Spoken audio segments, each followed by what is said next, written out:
यहाँ आए हुए हैं, आप परख लिया करो, गड़बड़ा किनारे हो जाओ। आपको तो सीधे दरबार से मतलब है, पढ़ लो, जो पढ़ाया जा रहा सीख लो, ज्ञान समझ लो।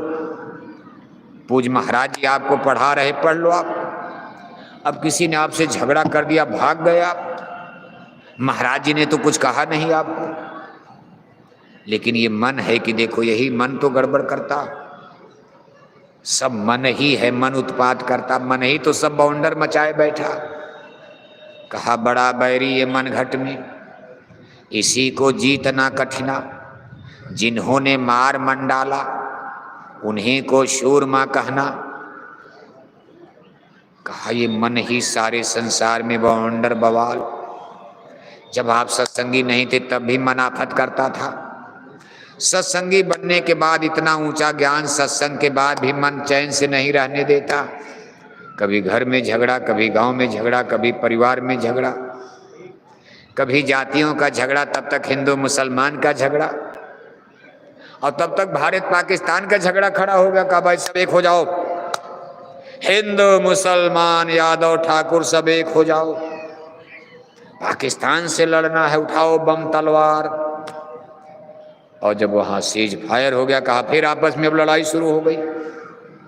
कहते तूने गलत कर दिया, कहते तूने गलत कर दिया, तूने मरवा दिया, तूने पिटवा दिया, फिर आपस में झगड़ा। तो ये मन ही है, चांडाल है, शैतान है। अध्यात्मवाद में झगड़े का निराकरण होता, इसलिए अध्यात्मवाद का ज्ञान संसार के लिए बहुत जरूरी है। अगर घर में, परिवार में, समाज में, राष्ट्र में हम झगड़े को खत्म करना चाहते हैं, कम करना, मान लो खत्म तो यहाँ भौतिकी धरातल पर नहीं होगा, लेकिन फिर भी अगर ब्रीफ यानी कम करना है, अध्यात्मवाद का ज्ञान सबके लिए जरूरी है। जो आध्यात्मिक पुरुष होता है वो झगड़े झंझट में कम पड़ना चाहता। जैसे आप लोग सत्संगी हो गए, पहले छोटी छोटी बात पर आपको गुस्सा आता था, किसी ने आपको गाली दे दिया, लाठी निकाल के सर फोड़ते थे, पुलिस आती थी, जेल में जाना। जब से आपने बोरा पहन लिया, शाकाहारी जैकेट पहन लिया, घर से निकलते हो, कितने लोग आपको गालियां देते, आड़ में मजाक उड़ाते, सुनते भी हो, लेकिन हाथ जोड़ करके आप चले जाते, चलो गुरु महाराज का कोई लेना देना, मेरा कर्म कट रहा। गांव समाज के लोग कहते भाई क्या गुरु का जादू चल गया, ये तो बड़ा दुष्ट आदमी था, इसको कोई गाली दे दे तो गोली मार देता था। आज इसको कोई गाली दे दे, चाहे कुछ करे, हाथ जोड़ करके भाई चलो मेरे गुरु महाराज की दया है। अगर इसी तरह का आध्यात्मिक चिंतन, सोच मान लो आपके पूरे गांव में हो जाए, मतलब पूरे भारत की बात तो अभी छोड़ो, अब जैसे आप छोटे दायरे में देखो, आपके गांव में सब लोग सत्संगी हो जाएं, बच्चे से लेकर बूढ़े जवान सभी जाति के लोग, तो आपके गांव में झगड़े की कोई गुंजाइश नजर नहीं आएगी।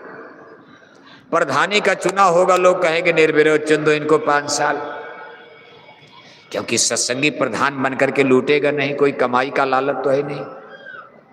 कहा भाई हमको सेवा करनी सत्संगियों की, चलो ये भी संगत की सेवा, सब सत्संगी लोग हैं, हमारे कुछ सत्संगी गरीब हैं, हम प्रधान बन, इनका घर मकान बनवा देंगे, इनके लैट्रिन बाथरूम बनवा देंगे, जो अमीर सत्संगी उनका नहीं, गरीबों का बनवाएंगे नियम से। इस तरह से पूरा जिला, पूरा प्रांत, पूरा भारत, पूरा विश्व, अगर अध्यात्मवाद की तरफ लोगों की रुझान बढ़ जाए तो हम एक अच्छे संसार का, अच्छे विश्व का निर्माण कर सकते हैं। इसीलिए गुरु महाराज कहते थे कि जो मेहनत मैं कर रहा हूं, अपने प्रेमियों से करा रहा हूं, इनकी मेहनत का परिणाम क्या होगा, कलयुग में कलयुग जाएगा और कलयुग में सतयुग आएगा। सतयुग का मतलब सूरज चांद नहीं बदलेंगे, आदमी का बिहेवियर, आदमी का व्यवहार बदल जाएगा।